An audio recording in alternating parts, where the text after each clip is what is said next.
Dear students, मैं हूं Meenakshi from wave academy classes Nashik. बच्चों, हम देख रहे हैं क्लास 12 का chapter 6 super position of waves और आज है उसका लेक्चर नंबर 4 जिसमें हम टॉपिक स्टडी करने जा रहे हैं रिफ्लेक्शन ऑफ वेव्स। ऑलरेडी इसका एक लेक्चर हमने देखा है, लेक्चर नंबर 3 में हमने रिफ्लेक्शन ऑफ वेव्स ही देखा है। आज हम वही टॉपिक कंटिन्यू करने वाले हैं, लेकिन ये लेक्चर देखने से पहले आप लेक्चर नंबर 3 लेक्चर नंबर 2 जरूर देखें, तभी आपको ये लेक्चर समझ में आएगा। ठीक है, तो चलो स्टार्ट करते हैं today's topic reflection of waves. तो बच्चों, इसके पहले हमने देखा reflection of transverse wave from denser medium, reflection of transverse wave from rarer medium, मतलब एक फिक्स्ड एंड का रिफ्लेक्शन देखा था हमने और एक वेरिएबल एंड का रिफ्लेक्शन, फ्री एंड का रिफ्लेक्शन देखा था। तो दोनों में हमने स्टडी किया रिफ्लेक्शन कैसे होता है। अभी जो नेक्स्ट टॉपिक हम लोग स्टडी करने जा रहे हैं, यहाँ पे actually it is nothing but the transmission of waves from denser to rarer और रेयरर टू डेंसर। लेकिन इसको टॉपिक का नाम क्या दिया है, reflection of transverse waves when travelling from denser to rarer medium and vice versa, that means from rarer to denser medium also. तो सबसे पहले इसका मीनिंग क्या है वो मैं आपको बताती हूँ। एक्चुअली ऑलरेडी मैंने थोड़ा बहुत इंट्रोडक्शन इसका दिया था, अभी वापिस उसको एक्सप्लेन करती हूँ। सपोज कंसिडर करो यहाँ पे हमने एक पतली सी स्ट्रिंग ली है, ओके, एक पतली सी स्ट्रिंग ली और वो पतली सी स्ट्रिंग को हमने एक हेवी स्ट्रिंग, मतलब ये लाइट स्ट्रिंग है और इसको एक हेवी स्ट्रिंग कनेक्ट की। तो देखो ये हेवी स्ट्रिंग यहाँ पे कनेक्ट करने के बाद ये स्ट्रिंग को हमने अप एंड डाउन मूव किया, मतलब इसमें वेव प्रोड्यूस्ड की, ट्रांसवर्स वेव जनरेट की। तो इसमें ये ट्रांसवर्स वेव जनरेट होगी तो इसका हम क्रेस्ट कंसीडर करते हैं। तो ये क्रेस्ट की वेलोसिटी सपोज हमने v1 कंसीडर की, ये यहां से ट्रैवल कर रहा है। अभी देखो ये ज्यादा घनी है, मतलब ये ज्यादा स्ट्रांग है, हेवी है, तो ये कौन सा मीडियम रहेगा, obviously it is denser medium. और ये पतली है, मतलब ये कौन सा मीडियम रहेगा, रेयरर मीडियम। मतलब यहाँ पे स्ट्रिंग ट्रांसवर्स वेव जो है, प्रोग्रेसिव वेव कहां से कहां मूव कर रही है, from rarer to denser medium. तो अब क्या होगा, देखो इसका एम्पलीट्यूड सपोज हमने कंसीडर किया AI, इंसिडेंट वेव का एम्पलीट्यूड है तो हमने AI कंसीडर किया। तो इसका एम्पलीट्यूड ज्यादा रहेगा। जब ये वेव यहां से ट्रेवल करेगी तो क्या होगा, देखो जब ये वेव यहां से ट्रेवल करेगी तो उस वक्त क्या होगा, इसमें से कुछ वेव उस साइड ट्रांसमिट होगी और कुछ वेव रिफ्लेक्ट होगी। मतलब पूरी के पूरी वेव यहाँ पे ट्रांसमिट नहीं होती है, इसमें से कुछ वेव इस डायरेक्शन में ट्रांसमिट होती है और कुछ वेव रिफ्लेक्ट होती है। अब देखो यहाँ कहाँ से कहाँ जा रहा है, फ्रॉम रेयरर टू डेंसर। कहाँ से कहाँ जा रही है wave, from rarer to denser. तो इसके पहले हमने देखा जब वेव रेयरर टू डेंसर जाती है तो उसका फेज चेंज होता है क्या, यस ऑब्वियसली इसका फेज चेंज होगा, क्योंकि देखो ये रेयरर है। जरा सोचो, ये बहुत ही पतले पार्टिकल है और स्ट्रॉन्ग पार्टिकल के ऊपर जाकर टकरा गए। टकराने के बाद क्या होगा, वो नीचे की डायरेक्शन में मूव होंगे। मतलब ये लाइट पार्टिकल हेवी पार्टिकल के ऊपर टकराने के बाद उसका डायरेक्शन चेंज कर देंगे वो लोग। तो यहाँ पे जब ये पार्टिकल यहाँ से मूव होगा तो यहाँ से कुछ पार्टिकल का वाइब्रेशन इस डायरेक्शन में ट्रेवल होगा जिसका फेज चेंज नहीं होगा, और कुछ वेव जो है वो इस डायरेक्शन में रिपीट आएगी जिसका फेज चेंज होगा। मतलब यहाँ से टकराने के बाद उसका क्रेस्ट होगा तो ट्रफ आएगा, ट्रफ होगा तो क्रेस्ट होगा। तो ये होगी वेलोसिटी ऑफ रिफ्लेक्शन, और ये क्या होगी इस डायरेक्शन में वेलोसिटी ऑफ ट्रांसमिशन। मतलब ये वेव जब यहाँ से ट्रेवल करती है तो इसमें से कुछ वेव इस डायरेक्शन में जाती है, कुछ वेव इस डायरेक्शन, कुछ एनर्जी इस डायरेक्शन में जाती है, कुछ एनर्जी इस डायरेक्शन में। This is the transmission, this is the reflection. मतलब यहाँ दोनों चीजें हो रही है, transmission as well as reflection. तो ये वेलोसिटी है vt। अब देखो यहाँ पे इसका एम्पलीट्यूड चेंज हो गया क्योंकि इसकी एनर्जी कम हो गई, इसका मतलब इसका एम्पलीट्यूड चेंज हो गया। तो ये एम्पलीट्यूड हम लोग AT कंसिडर करेंगे, और इसका भी एम्पलीट्यूड चेंज हो गया तो ये हम लोग AR कंसिडर करेंगे। तो यहाँ तीनों का इक्वेशन बनेगा अलग अलग, है ना। एक्चुअली आपकी बुक में उन्होंने एक्सप्लेनेशन बहुत ही सिंपल दिया है, आपने रीड किया तो भी समझ में आ जाएगा, बट उन्होंने इक्वेशन नहीं दिए। तो मैं आपको तीनों के इक्वेशन लिख के बताती हूँ। यहाँ पे आएगा डिस्प्लेसमेंट का इंसिडेंट वेव, राइट ना। फिर यहाँ पे कौन सा आएगा, यहाँ पे कौन सा आएगा, रिफ्लेक्शन, मतलब वाई आर आपको मिलेगा। पहला आपको मिलेगा वाई आई, दूसरा आपको मिलेगा वाई आर, और तीसरा यहाँ वेव ट्रांसमिट भी हो रही है, तो तीसरा इक्वेशन हमें किसका मिलेगा, वाई टी का भी मिलेगा। Am I clear? तो तीनों का इक्वेशन बनाते हैं। इसका इक्वेशन क्या बनेगा, देखो एम्पलीट्यूड क्या है इसका, ए आई, कौन सी डायरेक्शन में जा रहा है, पॉजिटिव, तो क्या आएगा, omega x minus omega T minus के एक्स, ओमेगा टी माइनस के एक्स, क्योंकि पॉजिटिव डायरेक्शन में जा रहा है। एम्पलीट्यूड पॉजिटिव है क्रेस्ट का, तो पॉजिटिव आएगा ओमेगा टी माइनस के एक्स। ये हमें क्या मिला, इंसिडेंट वेव का इक्वेशन। ये इंसिडेंट वेव हो गई। अब यहाँ पे चलते हैं रिफ्लेक्शन की तरफ। रिफ्लेक्शन किधर है, अपोजिट डायरेक्शन में। एम्पलीट्यूड कौन सा है, ट्रफ का। इसका मतलब हमें सबसे पहले तो माइनस लेना पड़ेगा, minus amplitude of reflected wave into sine. Sine अभी ये निगेटिव एक्स डायरेक्शन में जा रहा है, तो ऑब्वियसली ये साइन क्या होगा, इसका पॉजिटिव होगा, ओमेगा टी प्लस के एक्स होगा। ओके, उसके बाद है वाई टी। वाई टी के लिए देखो, इसका एम्पलीट्यूड क्रेस्ट का ही है, मतलब ये ए टी ही रहेगा, पॉजिटिव ही रहेगा। साइन ये कहा जा रहा है, ये इस डायरेक्शन में जा रहा है। अभी यहाँ पे एक चीज याद रखो, यहाँ पे वेलोसिटी तो चेंज नहीं होगी, क्योंकि ये देखो ये सेम मीडियम है, ये सेम मीडियम है। सेम मीडियम के लिए वेव की वेलोसिटी चेंज नहीं होती, लेकिन यहाँ पे मीडियम चेंज हो गया, क्योंकि ये रेयरर मीडियम था, ये डेंसर मीडियम हो गया। अगर वेव की मीडियम चेंज हो गई, मतलब वेव की वेलोसिटी भी चेंज हो गई। वेव की वेलोसिटी चेंज हो गई, मतलब लैम्बडा चेंज हो गया। लैम्बडा चेंज हो गया मतलब के चेंज हो गया, क्योंकि ये तीनों एक दूसरे के ऊपर डिपेंड है। v is equal to n lambda and k is equal to 2 upon lambda, right ना। तो ये लैम्बडा के लैम्बडा के ऊपर डिपेंड है, v लैम्बडा के ऊपर डिपेंड है। अगर v चेंज हुआ इसका मतलब लैम्बडा चेंज हुआ, लैम्बडा चेंज हुआ इसका मतलब k चेंज हुआ, तो तीनों चीजें यहाँ पे चेंज हो रही है। तो ये इस डायरेक्शन में जा रहा है, मतलब हमारा इक्वेशन तो उस डायरेक्शन के लिए सेम रहेगा, माइनस ही आएगा। लेकिन ओमेगा टी माइनस आपको यहाँ पे के नहीं, तो आपको K2 लेना पड़ेगा, K2 या K1 कुछ तो भी अलग लेना पड़ेगा। यहाँ KX है, यहाँ KX है, लेकिन आपको यहाँ पे क्या लेना पड़ेगा, K1 या K2X लेना पड़ेगा। ठीक है, समझ में आया? तो ये बनेगा ट्रांसमिशन वेव का इक्वेशन। अब देखो यहाँ पे और एक फॉर्मूला मैं आपको बताना चाहती हूँ वेलोसिटी का, वो आपके बुक में नहीं दिया है, बट वेलोसिटी का एक फॉर्मूला हमेशा याद रखो। वेलोसिटी निकालने के लिए हम लोग √T divide bye U, competitive exams में बहुत बार ये फॉर्मूला यूज होता है। √T डिवाइड बाय म्यू ये फॉर्मूला यूज होता है वेलोसिटी ऑफ वेव निकालने के लिए। तो यहाँ पे T क्या है, T है tension, T is what, it is a tension. And mu क्या है, यहाँ पे म्यू क्या है, मास पर यूनिट लेंथ। मास पर, किसी स्ट्रिंग की मास पर यूनिट लेंथ निकालने के लिए ये फॉर्मूला यूज होता है वेलोसिटी। ठीक है, तो यहाँ पे देखो मास पर यूनिट लेंथ अगर बढ़ा तो वेलोसिटी कम होगी। मास पर यूनिट लेंथ बढ़ा मतलब इसका मास बढ़ गया, तो वेलोसिटी क्या होगी, ऑब्वियसली डेंसर हो गया, मतलब वो कम होगी। मास पर यूनिट डिवाइड बाय है ना, मास पर यूनिट लेंथ बढ़ा तो वेलोसिटी कम होगी। ये कम हुआ तो वेलोसिटी बढ़ेगी, स्पीड बढ़ेगा, क्योंकि वो थिन हो जाएगा, फिर पतला हो जाएगा। पतले में स्पीड ज्यादा रहेगा, उतना घना रहेगा, उतना बड़ा रहेगा, हेवी रहेगा, तो स्पीड कम रहेगा। इसका मतलब ये क्वांटिटी बढ़ी तो स्पीड कम होगा, और ये क्वांटिटी घटी तो स्पीड बढ़ेगा। तो ये फॉर्मूला भी आप लोग याद रखो। आपकी बुक में बहुत सारे फॉर्मूलेज नहीं दिए, जस्ट थेरोटिकल पार्ट उन्होंने कंप्लीट किया है, बट न्यूमेरिकल्स के लिए अगर इनकेस कोई क्वेश्चन पूछा तो आपको आना चाहिए, इसीलिए मैं अलग अलग फॉर्मूलेज आपको बता रही हूँ।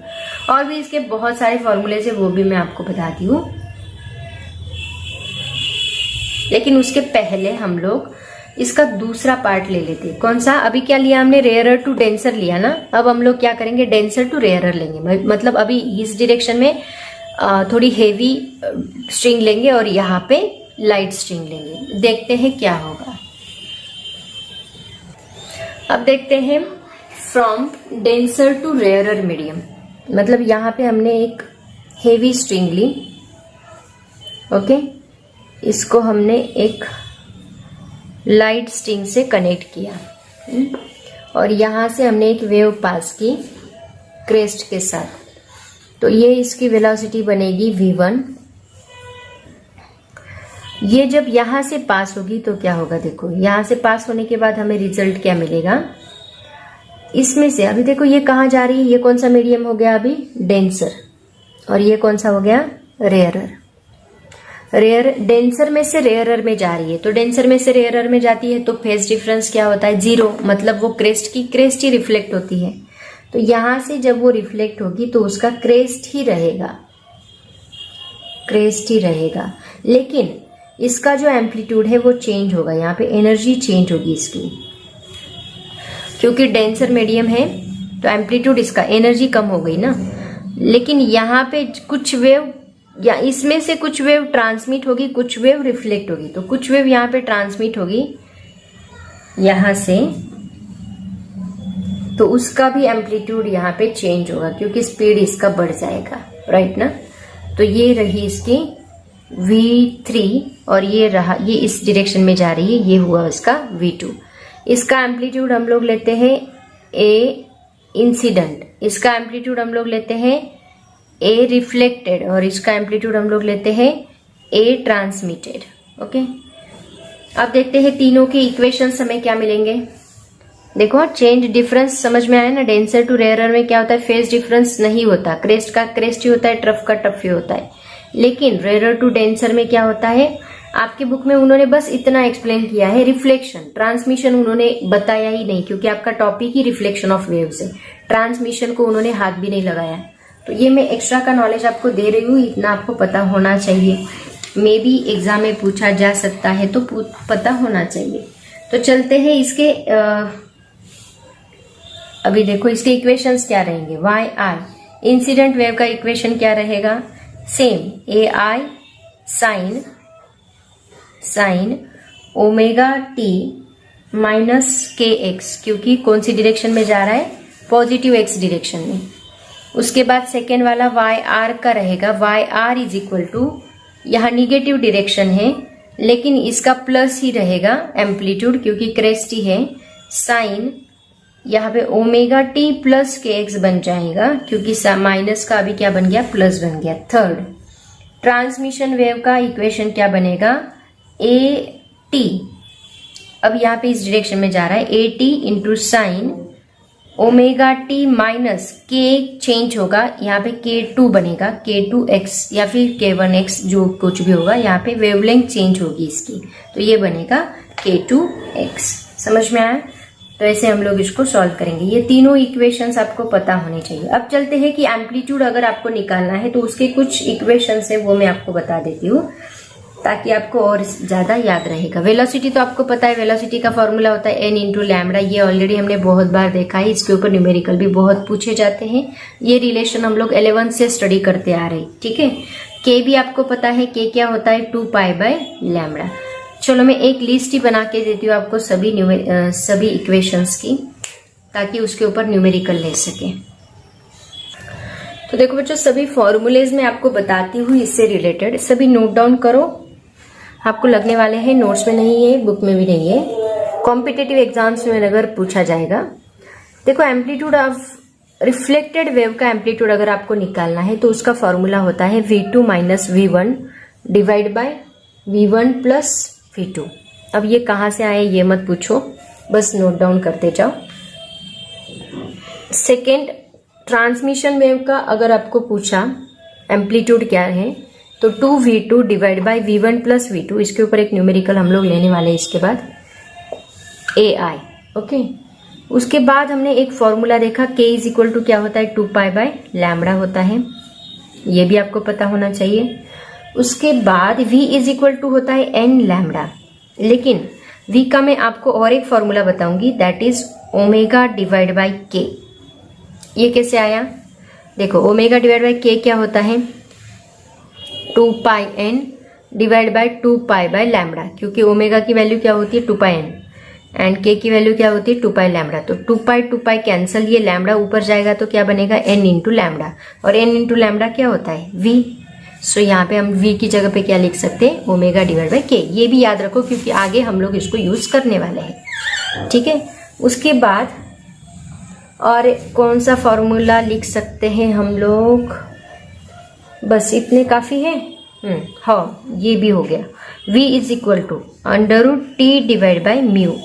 ये भी फॉर्मूला आप लोग याद रखो, ठीक है। तो ये सभी फॉर्मूलेज का यूज करके हम लोग एक क्वेश्चन सॉल्व करने वाले हैं जो आपके बुक में नहीं है लेकिन आपको सॉल्व करना है, ठीक है। चलो क्वेश्चन देती हूँ मैं आपको, सॉल्व करके बताओ, नहीं आया तो मैं करके बताती हूँ।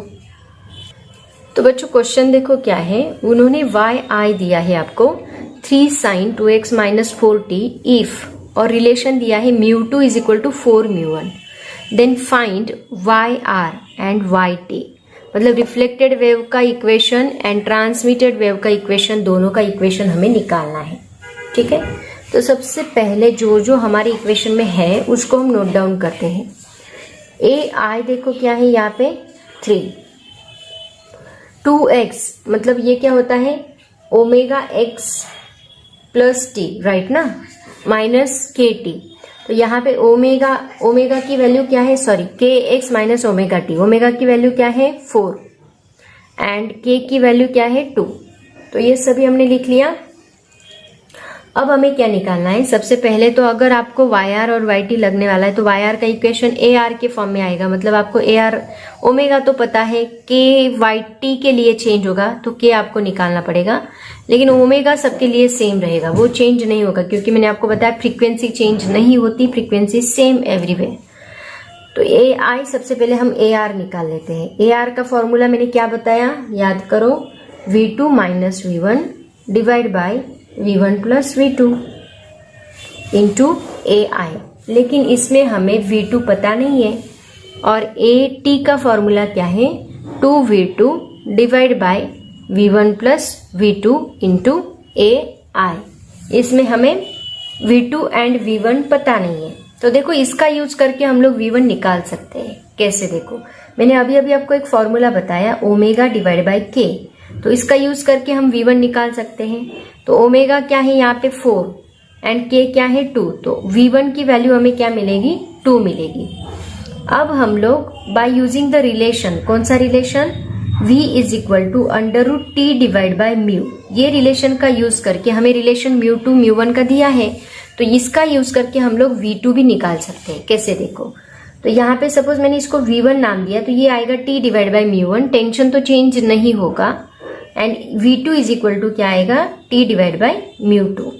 अब इन दोनों का अगर हमने रेशो लिया, मतलब v2 डिवाइड बाय v1 लिया, तो हमें क्या मिलेगा, v2 रहेगा under root t divide by μ2 divide by under root t divide by μ1। तो इसमें t कैंसिल होगा और हमें क्या मिलेगा, v2 divide by v1 is equal to under root, यहाँ पे μ1 ऊपर जाएगा एंड μ2 नीचे आएगा, μ1 डिवाइड बाय μ2। तो μ2 कितना दिया है उन्होंने 4 μ1 दिया है, तो उसकी वैल्यू हम लोग यहाँ पे पुट कर सकते हैं, that is equal to under root μ1 divide by 4 μ1। तो ये μ1 कैंसिल होगा और ये बनेगा 1/4।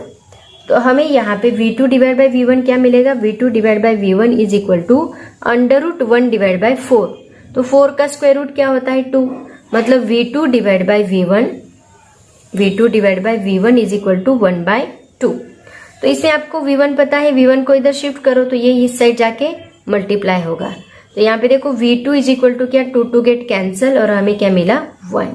देखो वेलोसिटी चेंज हो रही है v2, मतलब यहाँ ये रेयर मीडियम है, यहाँ से वेलोसिटी इधर जा रही है, और सपोज ये रेयर मीडियम है, ये डेंसर मीडियम है, तो यहाँ पे वेलोसिटी डिक्रीज हो रही है, कम हो रही है, क्योंकि देखो यहाँ v1 कितना है 2 और v2 कितना मिल रहा है 1, मतलब इसकी वेलोसिटी कम हो रही है। इससे पता चल रहा है ये रेयर मीडियम है एंड ये डेंसर मीडियम है, क्योंकि वेलोसिटी डिक्रीज होती है जब वेव रेयर में से डेंसर में जाती है, ठीक है, दो मीडियम चेंज करती है। v1 v2 मिल गया, अब आपको एम्पलीट्यूड भी मिल जाएगा, amplitude ar and amplitude at। चलो निकालो।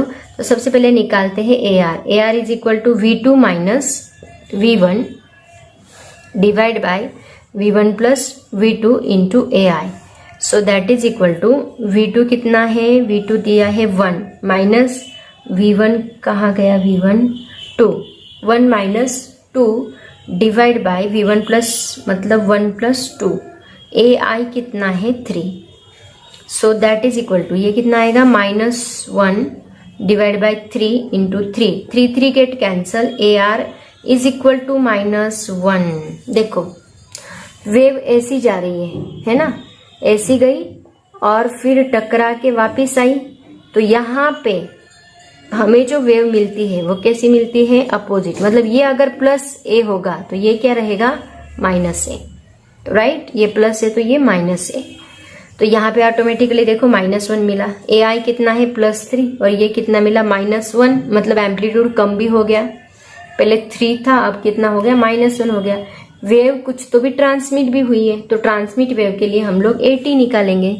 तो ये सभी पॉइंट आपको याद रखने हैं। ये मैं यहाँ पे लिख लेती हूँ, AR कितना मिला है हमें -1, क्योंकि बाद में हमें इसको रफ करना है। फिर अभी AT निकालते हैं। AT का फॉर्मूला देखो क्या है, 2V2 divide by V1 plus V2 into AI। So AT is equal to 2V2, 2 into V2 कितना है 1 डिवाइड बाय V1 कितना है 2 प्लस 1 इंटू 3। सो ये क्या होगा 2 divide by 3 into 3 get cancel, AT की वैल्यू हमें मिल रही है AT इज इक्वल टू 2। देखो ये 2 ये -1, ये इस साइड जाके +1, इसकी डायरेक्शन चेंज की, 2 + 1 कितना मिलेगा 3 मिलेगा। मतलब 3 में से कुछ एनर्जी 2 ट्रांसमिट हुई है और -1 रिफ्लेक्ट हुई है। इसको -1 साइन है क्योंकि ये अपोजिट डायरेक्शन में रिफ्लेक्ट हुआ है। तो 2 और 1 ये दोनों देखो कंपेयर करके देखो, आपको इंसिडेंट रे का, इंसिडेंट वेव का एम्पलीट्यूड मिलेगा। तो अभी आपके पास AT भी आ गया, AT मिला 2, AR मिला 1, AI मिला 3। ओके, अभी हमें इसके इक्वेशंस लिखने हैं, तो मैं सबसे पहले इसको रफ करती हूँ। ये हमने किसके लिए, एम्पलीट्यूड निकालने के लिए, क्योंकि हमें इक्वेशंस लिखने उसमें एम्पलीट्यूड लगेगा। अब देखो बच्चों, इक्वेशंस YR एंड YT हमें निकालने हैं। तो सबसे पहले YR हम लोग लिख लेते हैं। YR का इक्वेशन हमें क्या मिलेगा, AR into sine ω_t -kx। अब देखो ये रिफ्लेक्टेड वेव है, तो यहाँ पे क्या मिलेगा ω_t + kx मिलेगा, राइट। एंड YT क्या मिलेगा, YT is equal to AT into sine ω_t। एक मिनट है, यहाँ पे 2x दिया है ना, मतलब kx पहले लिया है, तो यहाँ पे भी वैसे ही ले लो। केस कभी कभी kx पहले होता है ω_t बाद में, कभी कभी ω_t पहले होता है ये यहाँ पे देखो उन्होंने kx पहले लिया है ω_t बाद में, वैसे ही हम लोग लिखेंगे, यहाँ पे भी वैसे ही लिखेंगे kx + ω_t, और यहाँ पे क्या आएगा AT साइन kx - ω_t। ठीक है, अब देखो यहाँ पे ये k1 हमें पता है। अब रिफ्लेक्टेड वेव के लिए k तो चेंज नहीं होगा क्योंकि उसी मीडियम में वो वेव रिफ्लेक्ट हो रही है, come back in the same medium. लेकिन ट्रांसमिशन वेव के लिए आपका k चेंज होगा, क्योंकि मैंने बताया है कि ट्रांसमिशन वेव के लिए वेलोसिटी चेंज होगी, लैम्बडा चेंज होगा, मतलब k चेंज होगा, तो इसके लिए k चेंज होगा। तो यहाँ पे हमें k2 लेना पड़ेगा, तो हमें k2 भी निकालना है। AT पता है, ओमेगा पता है, लेकिन k2 आपको निकालना होगा। यहाँ k1 ही रहेगा, इसकी सभी वैल्यूज हमें पता है, बट इसकी k2 हमें पता नहीं है, तो निकाल लेते हैं। तो देखो कैसे निकालोगे। तो सबसे पहले हमें V1 का फॉर्मूला पता है। V1 क्या होता है, n इंटू λ1। V2 क्या होता है, n इंटू λ2। क्यों, क्योंकि λ1 के ऊपर k डिपेंड है ना। Then V2 divide by V1 is equal to क्या होगा, λ2 n λ2 डिवाइड बाय n λ1। तो n गेट कैंसल, हमें क्या मिलेगा λ2 डिवाइड बाय λ1। V2 कितना है, V2 अभी हमने निकाला, दैट इज 1, और V1 कितना है 2। तो λ2 डिवाइड बाय λ1 हमें कितना मिलेगा, दैट इज 2 डिवाइड बाय 1, नहीं sorry 1 divide by 2, 1 divide by 2, क्योंकि λ2 1 है ना, V2 1 है, V1 2 है, तो 1 डिवाइड बाय 2 मिलेगा। ये हमें क्या मिला, λ2 डिवाइड बाय λ1। हमें क्या चाहिए, k2 चाहिए। तो अब देखो k2 का फॉर्मूला क्या है, k इज इक्वल टू क्या होता है 2 पाई बाय लैम्बडा। तो k1 इज इक्वल टू क्या आएगा 2 pi by λ1। k2 is equal to क्या आएगा 2 pi by λ2। Then K2 divide by K1 is equal to क्या मिलेगा हमें 2 pi by lambda 2 divide by 2 pi by lambda 1। तो यहाँ 2 पाई कैंसिल होगा, लैम्बडा 1 ऊपर जाएगा। तो K2 divide by K1 is equal to lambda 1 divide by lambda 2। ठीक है, तो यहाँ लैम्बडा 1 डिवाइड बाय लैम्बडा 2 है, इसके लिए क्या है 1/2। तो ये उल्टा है, मतलब हमें क्या लिखना पड़ेगा यहाँ 2 डिवाइड बाय 1 लिखना पड़ेगा, क्योंकि ये लैम्बडा 1 डिवाइड बाय लैम्बडा 2 है तो 2 भी ऊपर जाएगा, डिवाइड बाय 1 आएगा। तो K2 divide by K1 is equal to हमें क्या मिलेगा 2 मिलेगा, डिवाइड बाय 1 लिखने की जरूरत ही नहीं है। ये K1 इस साइड जाके मल्टीप्लाई होगा, K1 कितना है 2 है, तो 2 से मल्टीप्लाई किया तो हमें K2 क्या मिलेगा K2 is equal to 2 into 2 is equal to 4। आ गया आपका आंसर, K2 भी मिल गया। अब K2 मिल गया तो इसकी वैल्यू डाल दो। देखो पहले YR लिख लेते हैं, YR इज इक्वल टू क्या मिलेगा AR कितना है -1, माइनस एम्पलीट्यूड है, लिखने की जरूरत ही नहीं, माइनस साइन देने की जरूरत नहीं है। साइन K1 कितना है 2x माइनस 4t, लेकिन यहाँ पे क्या बनेगा प्लस, क्योंकि वेव निगेटिव डायरेक्शन में जा रही है। एंड YT कितना है 80 कितना है 2 साइन K2 कितना निकाला 4x माइनस 4t। ओमेगा कितना है 4, ओमेगा चेंज नहीं होता, ओमेगा एज इट इज रहता है, बस K चेंज होता है। ओके, तो ये हमें मिला YR, ये हमें मिला YT। ऐसे हम लोग निकालेंगे। एक्चुअली ये कॉम्पिटिटिव एग्जाम के लेवल का क्वेश्चन है, आपके बुक में ये नहीं दिया है। आपके बुक में इसके ऊपर इस टॉपिक को पूरा थ्योरेटिकल बना दिया है उन्होंने, इसके ऊपर एक भी क्वेश्चन नहीं, एक भी इक्वेशन नहीं दिया है, तो उसको पूरा थ्योरेटिकल बना दिया है उन्होंने। लेकिन इन केस अगर पूछा जाए तो आपको पता होना चाहिए, और पूछते ही हैं क्योंकि वो सभी को कंबाइन करके CBSE वगैरह सबको कंबाइन करके क्वेश्चंस डालते हैं। तो कॉम्पिटिटिव एग्जाम में 1-2 क्वेश्चन तो भी वो पूछते ही, इसलिए आपको सब कुछ पता होना चाहिए डिटेल में। एक्स्ट्रा नॉलेज कभी भी अच्छा रहेगा। ठीक है, उसके बाद नेक्स्ट पॉइंट है reflection of longitudinal wave from denser medium. अभी तक हम लोग ट्रांसवर्स वेव देख रहे थे, मतलब क्रेस्ट एंड ट्रफ के फॉर्म में वेव्स को देख रहे थे। अभी हम लोग लॉन्जिट्यूडिनल वेव्स देखेंगे। लॉन्जिट्यूडिनल वेव्स में क्या होता है, पार्टिकल्स का कंप्रेशन होता है एंड देयर रेयरफैक्शन होता है, वापस कंप्रेशन होता है एंड देयर रेयरफैक्शन होता है। तो ऐसी वेव को हम लोग कोलाइड करने वाले हैं एक रिजिड सपोर्ट के ऊपर। यहाँ एक रिजिड सपोर्ट लगाया है, सपोज वॉल है, तो इसके ऊपर इसको हम कोलाइड करेंगे।